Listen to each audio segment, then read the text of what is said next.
Hello guys, today we're going to be working on this Whirlpool tableau washer. The model number is on the display. Welcome to DIY Repair Now. Read all the warnings, and during this video you will see one or more of these icons to help you do this repair safe. The complaint is that the washer is off balance, is banging on the sides, and sometimes it even move out of the place. This is the model number again, in case you didn't catch it at the beginning of the video. And this is how you do the test. If you push the drum down and it bounces more than once, that means you need new shocks. As you can see, I'm pushing it down, and it's not supposed to bounce like that. It's only supposed to bounce once and then nothing else. So we're gonna go ahead and unplug the washer to avoid electric shock, and we're gonna go ahead and disconnect the water hoses. One it was already disconnected, the hot side was disconnected. We're gonna go ahead and disconnect the drain line. As you can see in this footage, we're gonna close the water valve. This is the cold side, and we're gonna go ahead and proceed to disconnect it from the washer. Apparently they only did like hand tie, but I recommend to use sort of a channel locks or any pliers to tighten up. Try not to over tight it either, because it can damage the gasket in the water hose, but you get what I'm saying. Now we're gonna go ahead and try to get it in place to be able to work on the washer. This is what I do with the water hose, because with the drain hose, because sometimes when you lay it on the floor, it starts leaking water, then it's going to be water all over the place. So just follow the video and that will make your life easier. Now we're going to go ahead and grab a 1/4 screwdriver. This is a 4-in-1, I believe, or 6-in-1 screwdriver, which brings 1/4 size fillet and flathead. As you can see, I'm removing 3 1/4 screws, one for the cover and the other 2 for the top panel. This is the last screw. They are a total of 3, like I said before.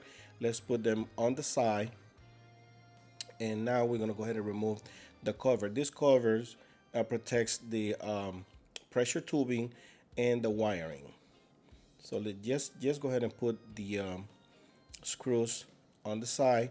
Now we're gonna go ahead and put tape like so, except on this footage I put a little too much tape, but you will see how I can readjust it later on this video. Okay, now let's put this extra tape on the side, and now we're gonna go ahead and move to the front of the washer. Once we get in the front of the washer, you have to pay attention on this footage. This is where my tape got all the way to the bottom, and it was not supposed to do that. So we're gonna go ahead and peel it until we get the lid up, and then you will see what I would do with the tape. As you see, I'm putting it towards me, boom, to the front, and then as you see, just tape it only on the top, not all the way to the bottom. You move it towards you, and then you're gonna lift up a little. Let's do it again. Move it towards you. You will hear a bang, and then lift up. Now there's a hook right there that goes to a male hole, and this is the other slack right there where it traps. So just follow the video, look how I do it. Put it back, and then I'm gonna go ahead and redo it. I'm gonna use my other GoPro to have a better view of what I'm doing here. As you can see it on the top, on the bottom left.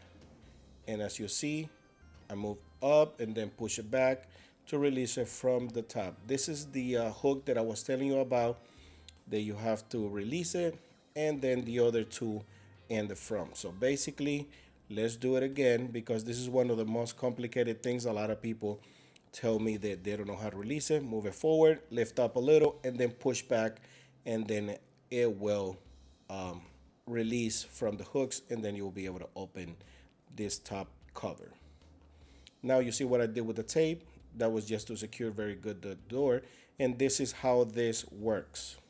Now in this footage, what you see is that where the red arrow is goes in the slack where the yellow arrow is. So you will see eventually how when I open it, that piece goes inside the hole.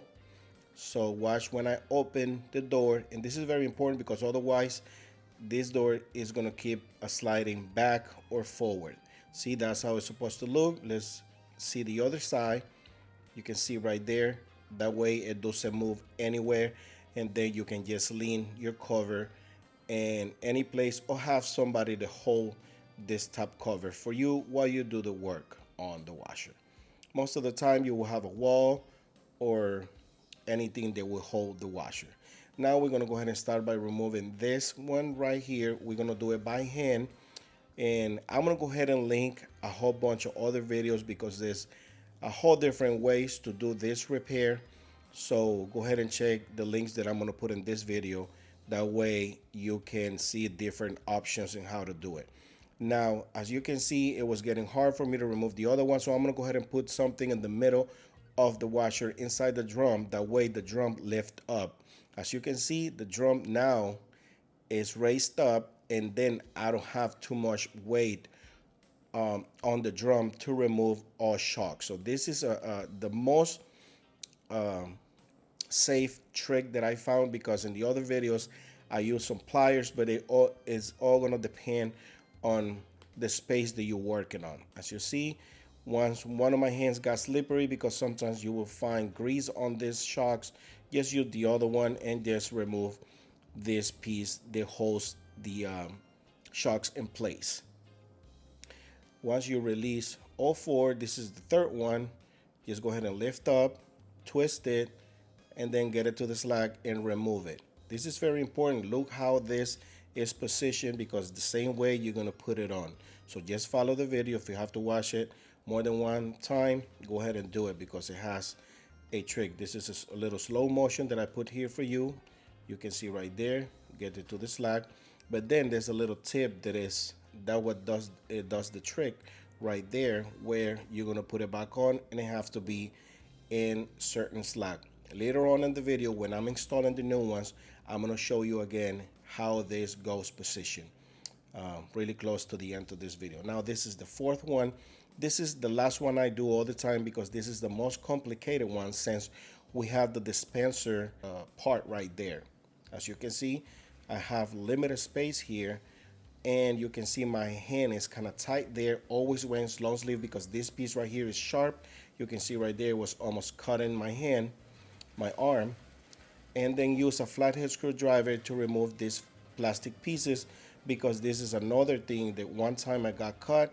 When I put my finger here to push it out, I cut my finger really bad. So always use gloves, long sleeves, and or use like a piece of rag like I did it right there to push it out. Never put just your finger, because you're gonna cut yourself, because it's very sharp. So just keep that in mind. This is are very important tips, guys, because a lot of people, they don't follow the instructions, end up hurting themselves when I put all the warnings on these videos. Now remove the last one. Sometimes they come off easy, and as you can see in the two on the front, I didn't have any of those plastics. That means somebody already have done a repair on this washer, didn't do it correctly, and I already got all of them loose. Now what we're gonna do is go ahead and hit the back to be able to remove it. So I'm gonna go ahead and explain to you, because I'm recording all four. That way you have more than one example in how to remove these shocks. And I'm gonna tell you how they are connected on the bottom too. As you can see right there, they are connected. In this model, I can do it all of them from the top, but there's a whole different models that you cannot do them from the top. You have to lean the washer in the floor and remove them from the bottom of the washer. You can lean it to the side or lean the whole washer on the floor. Now, because I put something on the bottom of the drum, I'm doing all four at the same time, and this is how it's connected on the bottom. The black piece is go ahead and trap in this hook right there where you see the yellow arrow, and that's how it holds the shock in place. So basically this mechanism goes there, and that's how I remove it. With that little plastic piece, I push it down and just, hit it down, and it will come right off. As you see, I'm just, pushing it up and down until it releases the black piece. That's what I do. I'm just giving you a simulation of what I'm doing outside when I already got it out. Same thing on the last one. comes right off because it has a slack. But like I said, the ones doesn't have a slack, to remove the whole shock, you will have to go underneath, tilt the washer like this, and then remove it from the bottom. You can tilt it to the sides, to the front, to the back, until you find a way to remove all of them. Again, I have a whole bunch of videos in the description of this one. This is the part number of this model. Always check the model number, and you will find this part link in the description of this video as well. Keep that in mind, and like I said, go ahead and check your model number and make sure you have the right part for your model number. Now this is the new shocks. A lot of people say, well, they look the same. They are the same, but one of them already lose tension on it. And I'm gonna go ahead and show you right quick what is going on, and what's the part that goes bad. This is the bad shock, and it's really not the spring. Most of the time the spring is fine, but it's like a little piece. It's like a harsh punch in there. That white ring that you see right there where I'm hitting with the screwdriver, that piece loses tension, and that's the reason why it doesn't do the job correctly. Now look at this. This one does have tension. This is the brand new one, and I'll just give you an example what is going on, because a lot of people say, well, they look the same, they look very good, I don't think there's anything wrong with it. But trust me, that's the problem. This washer was a success repair, and it's working beautiful. Now we're replacing all 4 white pieces that goes in the holes, and these are in aftermarket parts. However, I'm gonna go ahead and link the OEM parts, the original ones from Whirlpool, and I'm gonna go ahead and link the aftermarkets. The aftermarkets, of course, they are gonna be more affordable, but you know, it's your choice. I haven't had any difference in comparing them one to the other one, and when we talk about durability, because basically it's the same. They always last between 2 to 4 years, depends on the uses of the washer or how many people lives in the house. So now that we have all those 4 pieces in the holes in place, we're gonna go ahead and install the new shocks. We're gonna go ahead and start with the one we installed last, which is the one where the dispenser area is, which is the one is more complicated because it is a limited space. Now over here, I'm having a little time. That little white piece have to be up. That way you give some space to be able to go in the slide where you see the yellow arrow right there. So go ahead and put the piece white ring up a little, not all the way up, just about 2 inches, just enough for you to put it on the slide and make it to go in place. Watch how I do all 4, that way you have different ideas. As you can see right there, I went to the slack on the side, and now the black piece is already secure on the hole. Now go ahead and grab one of the old shocks and then go ahead and pull it up. And this is the best way to do this repair to avoid hurting yourself with pliers or channel locks or vice grips. Now look the position of this piece that I'm putting. These are the aftermarket, so they are a little clear. They're a little different than the original ones, but you get the idea. Look how I look for the right position, and I always like to point it like that, all the way to the side, basically to the corners of the washer. That's how I like them positioned. After you install them, I'm gonna give you the same advice at all 4. And I'm sorry I repeat myself, but I just want to make sure you guys do it the right way. Now we're gonna go ahead and install the second one in the front, and we're gonna go ahead and leave the back ones for last. Look how it goes on the slack, and then you raise it up, and the black ring will secure itself in the hole. Look how it's doing it. You see how I push it up and make the black piece goes in place on the slack. Now grab the old shock to be able to pull the other one out. And the same thing, look the position, how I do it, and just follow the video and have the way, if it has its own way to be able to sit in place. And you're gonna do the same thing. If the shocks goes in the wrong position, look how it is, make sure it goes to that one, because sometimes it will go in a different place, and that's when you're gonna go ahead and start having problems after you install the shocks. Now this is the back ones. Now I'm gonna just have somebody to hold the front, just because my son was able to help me on this repair.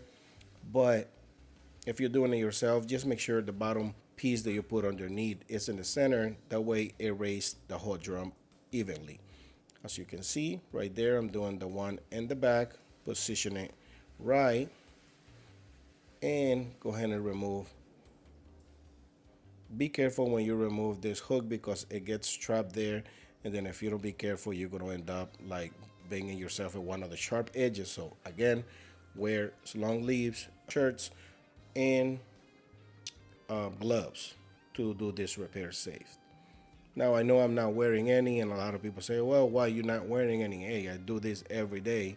So first of all, I try not to cut myself, and if I do, I'm kind of used to it, because when we're doing this type of repairs, you want to be in and out to jump to the next repair. But my thing is give you the right advice. As you see, this one went in the wrong place, and I move it to make it go in the right direction. Over here, I did a good position to take it out, but I just turn it, and as you can see, I always point them to the corner of the washer, because that's where I feel that works best. So just follow the video, guys, and you'll be able to do this repair on your own. Another thing is you can do it pointed in the opposite direction, but it have to be either or. I always like to do the corner of the washer better. After I point all of them in the right directions, we're gonna go ahead and remove whatever we put underneath of the washer to make the top raised up. And now we're gonna go ahead and release the tape that was holding the lid. Keep in mind, this tape is to secure the lid on the top, because if you don't put tape on this door is gonna bounce on you, and trust me, it's not good. You have to put the tape to keep the lid closed. Okay, now we're gonna go ahead and put it on the hook, push it towards you. As you see right there, push it towards you, then it goes down, and then it goes to the other hooks on the front. Doing it again. Once you put it down, push it towards you, then it goes down, and then push it back. One more time. Push it towards you, and then it's gonna go to the bottom hook where I just pointed at, and then push back, and it will sit in place. That's one of the hardest things to explain and how to do it, but I really believe if you're handy enough, you're gonna be able to follow the video. Otherwise, go ahead and watch the other videos that I have on the description of this video, and those videos are gonna help you in a different way. Also, if your water hoses doesn't close right, go ahead and plug the washer back in there to make sure everything is fine. What I was saying, I have a different videos, and you'll find different ways to do this repair, because sometimes the water valves doesn't open or doesn't close, and I have another idea. So go and watch the videos that I have linked in the description of this video, and put the drain line in place. Now we're gonna go ahead and recalibrate the washer, because we put new shocks. So what we're gonna do is go ahead and put it in this position, go 1, 2, 3, one back, one forward. Now the lights are gonna start blinking. Now you're gonna go 1, 2, 3, 4, and until you get the rinse light on. I know it looks like it's flashing, but yours might not be flashing. That's just the camera making it seem like it's flashing, but it's gonna go to the rinse, and then you go ahead and press start. It's gonna do its thing, and that's it.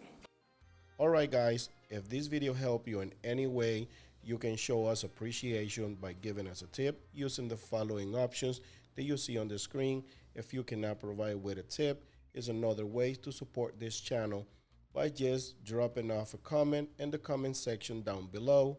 Subscribe to our channel, give us a thumbs up, and turn on the bell to receive notifications. Thanks for watching.